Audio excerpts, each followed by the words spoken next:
Le marché parisien amplifie ses gains à la mi-séance après son léger rebond d'hier soir. Et Vivendi signe l'une des plus fortes progressions du CAC 40 à midi. L'Espagnol Telefónica a soumis au groupe une offre de rachat de 6,7 milliards d'euros pour sa filiale brésilienne GVT. Et Arkema prend la tête du SBF 120 après avoir chuté de 25,5% vendredi et perdu plus de 2% hier. Le titre rebondit nettement à la mi-séance.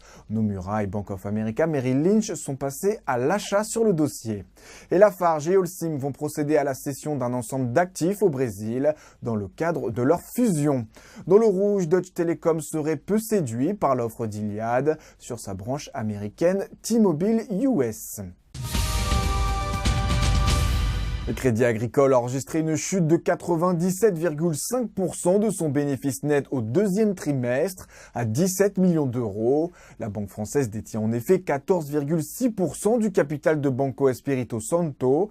L'établissement a finalement été scindé afin d'assainir son activité de banque de détail, mais les actionnaires et les créanciers subordonnés doivent donc supporter la charge de la bad bank, une charge qui s'élève à 708 millions d'euros pour le Crédit Agricole. Mais hors élément exceptionnel, le profit net de Crédit Agricole ressort à 1 milliard d'euros, bien au-dessus des 663 millions d'euros attendus par le consensus, une performance actuellement saluée par le marché. C'est la fin de ce flash, rendez-vous ce soir à 18 h pour faire le point à la clôture.